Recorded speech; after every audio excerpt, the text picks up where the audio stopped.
नमस्कार। अब देखिए, पेनी शेयर की तो भंडार लगी हुई है मार्केट में। अगर आपको मैं लिस्ट दिखाऊं तो कह सकते हो कि लगातार आप ये देख सकते हो कि कितनी सारे यहाँ पे पेनी शेयर की लिस्ट है। ये तो सिर्फ आपको एक पेज खुला हुआ है, कह सकते हो ऐसे आपको 8 पेजेस ऐसे और दिखाई देंगे। तो इस तरीके से कहा जाए कि ऐसे तो लिस्ट बहुत लंबी है, बहुत सारे शेयर। पॉइंट की बात यह है कि कौन सा शेयर में ट्रेडिंग हो रही है और कौन सा एक अच्छा शेयर है।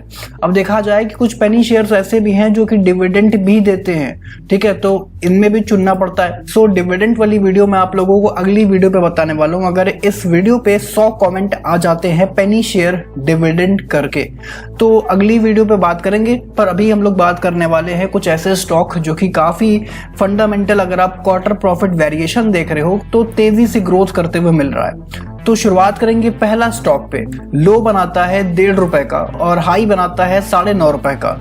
अच्छी चीज अगर आप देखोगे कि ₹3.5 पे ट्रेड कर रहा है अपने, मतलब कि ऑल टाइम हाई के बाद काफी अच्छा गिरावट आ चुकी है। और उसके बाद अगर आप मार्केट कैपिटलाइजेशन देखोगे तो 61 करोड़ की मिल रही है। कंपनी का काम देखा जाए तो रिटेल स्टॉक ब्रोकिंग और मेंबर अंडर FNO सेगमेंट। देखो, जब भी मैं बताता हूं आप लोगों को कि पेनी शेयर में तभी निवेश करो जो कि अगर आपकी कैपिटल ₹100 है तो ₹10 एक स्टॉक पे, ₹10 अलग स्टॉक पे, क्योंकि अगर एक भी स्टॉक चला वहां से तो कोई ना कोई, देखिए, आपने जिस स्टॉक पर डाला है वो जरूरी नहीं होता कि वो वहां से काफी अच्छा रिटर्न निकाल के दे ही जाए। तो कोई ना कोई, अगर आपने 5 स्टॉक ले रखे हैं तो 5 में से कम एक में तो किस्मत आपकी चलेगी। यहाँ पे तो आते हैं कंपनी पे। कंपनी का नाम है GCM सिक्योरिटीज लिमिटेड।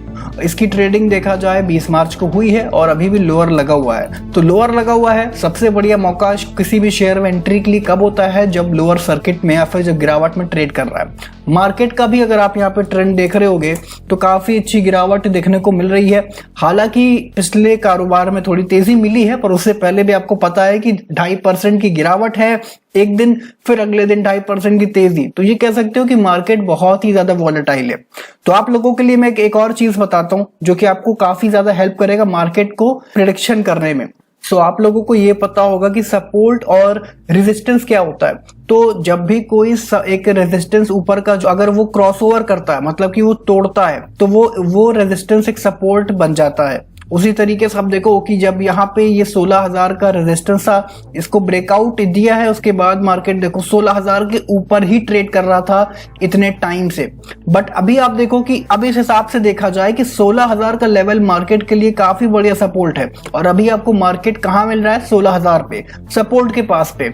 तो अगर आप एक ट्रेंड देखो, फिर वापस करेक्शन आया, एक फिर आपको हाई मिला, फिर आपको करेक्शन मिला, फिर एक हाई मिला, फिर एक करेक्शन मिल रहा है। अब देखो, जब जब मार्केट यहाँ पे आती है तब तब लोग हमेशा ऐसी अफवाह उड़ाते ही हैं कि देखो भैया मार्केट फिर से क्रैश होने वाला है, मार्केट फिर से क्रैश होने वाला है। पर मार्केट का काम क्या है? लगातार ऊपर भागना।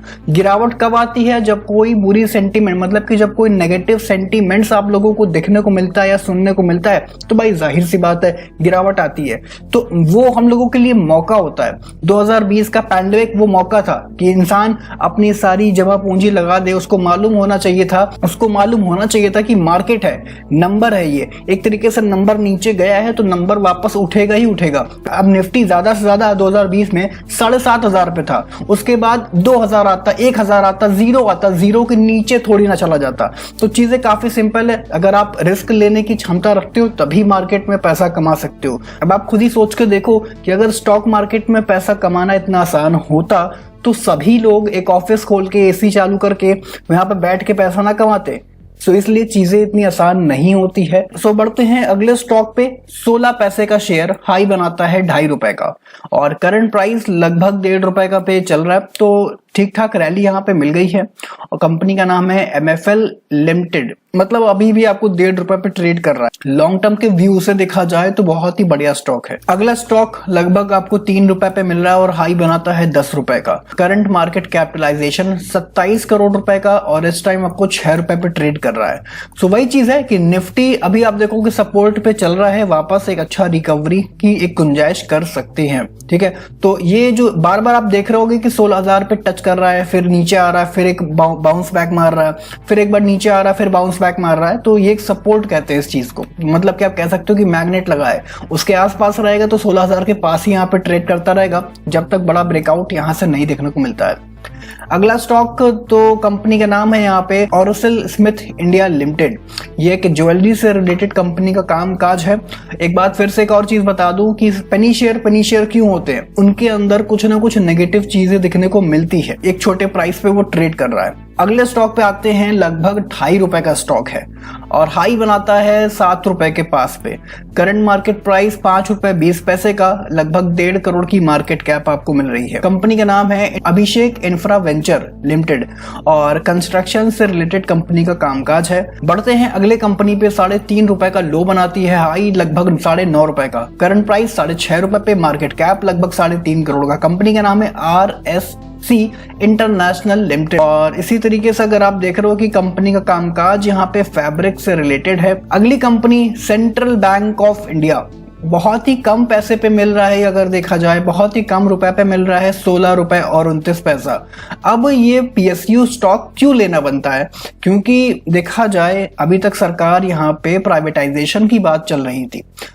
अगर देखा जाए कि लॉन्ग टर्म के व्यू से अगर आपके पास 100 रुपए एक्स्ट्रा पड़ा हुआ है तो आप ऐसे स्टॉक में डाल के छोड़ दो कि अगर यहां से कुछ ना कुछ देखो। अगर प्राइवेटाइजेशन से आपको रिलेटेड पता होगा कि जब पिछले बार बातचीत चल रही थी, ऐसी खबर आई थी यहाँ पे FM मिनिस्टर के तरफ से, तो काफी तेजी मिली थी सभी PSU स्टॉक पे।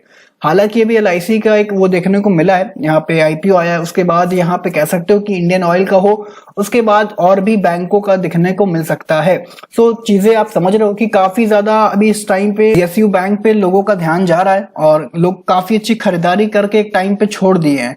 और इसी तरीके से जैसे कि आप लोगों को बताया कि डिविडेंड स्टॉक की मेरे पास यहाँ पे काफी बड़ी लिस्ट है। अगर आप लोग इंटरेस्टेड है, नीचे कमेंट सेक्शन पे ऑलमोस्ट 100 कमेंट अगर मिनिमम आते हैं पेनी शेयर डिविडेंड, तो अगली वीडियो आप लोगों को यहाँ पे मिल जाएगी। अभी के लिए तो नहीं, मिलते हैं नेक्स्ट वीडियो पे, तब तक के लिए ख्याल रखिएगा। नमस्कार।